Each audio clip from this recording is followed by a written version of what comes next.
bat zartu banindu ere, gaur gozo hartu nauena.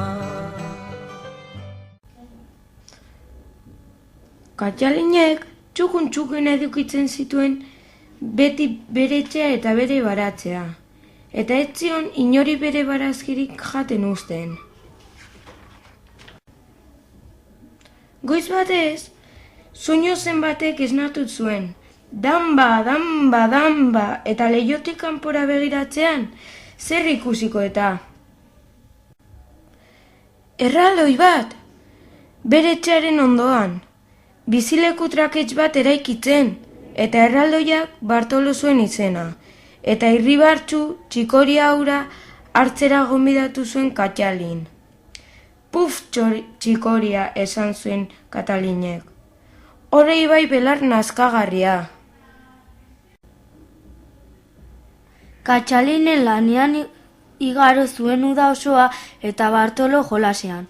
Bartolok arrantza egitera gonbidatzen zuen bakoitzean, Katxalin zeharo lanpetuta egoten zen etxeko zereginetan. Probetxuzko zerbait egin behar zenuke, esan zion erraldoiari. Ba, bihar akaso, erantzun zuen Bartolok. Eta Katxalinen noizean behin oparitxo bat aurkitzen zuen bere etxe atarian. Udazkenean, Katxalin negurako sagarra biltzen hasi zen. Zuk ere berdin egin beharko zenuke, esaten zion Bartolori. Bihar, akaso, erantzuten zion Bartolok. Bitartean txoriak txiokaritzen ziren haren baratzeko belartxarren artean. Negua iritsi zenerako, Katxalinen etxea epeleta gozo zegoen. Bartolorena berriz hotz eta izetxu. Bere errua da, pentsatu zuen Katxalinek. Nik abisatu nion. Bitartean, Bartolo hotzez dardaka zegoen bere etxean. Bihar konponduko dut, esaten zion bere buruari. Okerrago izan zitekeen. Gau hartan, ekaitzizugarri batek astindu zuen txabola, eta hankaz gora jarriti zituen egurzati guztiak. Azkenik haize-bolada bortitz batek airean eraman zuen Bartoloren etxea. Ikaragarria da, oio egin zuen Katalinek. Okerrago izan ziteken, esan zuen Bartolok hortzak ikarraska zituela. Katalinek bere etxera eraman zuen Bartolo. Zer besterik egin zezaken? Baina ezin duzu nere janaria jan, esan zuen. Ez noski, erantzun zion Bartolok, baina lapiko bat, ur eta gaz pixka bat izanez, gero mailu zopak oso gozoa egin nizake biontzat. Mailu zopa hartu zuen Katalin tripa zorriak tantzan zeuzkan.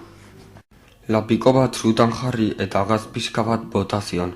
Kontu handiz, Bartolok lapikoko uretan murgildu zuen bere mailua. Txandaka eragin zioten lapikoari.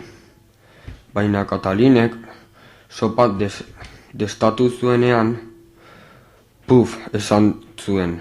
Oso zapore motela du, tira, esan zuen Bartolok. Hiltze batzuk behar lituzke, baina behar bada lukainka mutur batek balioko du. Ide jona, esan zuen Katalinek.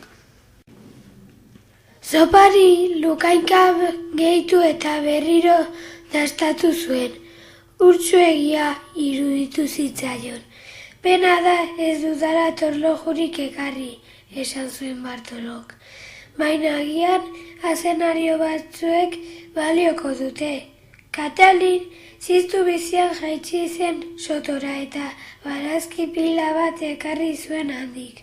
Azenarioak, patatak, babarrunak eta kalabaza bat. Bi sukaldariek barazkiak zatitu eta lapikora bota zituzten. Prestatu zuten zopa hain zegoen ona, dena jan baitzuten. Dena mailua izan ezik. Pentsa zenbat gauza miragarri egin ditzakezu mailu honekin, esan zuen Katxalinek. Bartolori bere etxea etorri zitzaion burura, zuaitz baten goialdean trabatuta geratu baitzen. Nire etxea konpontzeko erabil nezake, esan zuen Asperen eginez. Bai, esan zuen Katxalinek. Asko dago egiteko, baina bihar arte ere itxaron dezakegu. Inoiz latzartu banindu ere, gaur gozo hartu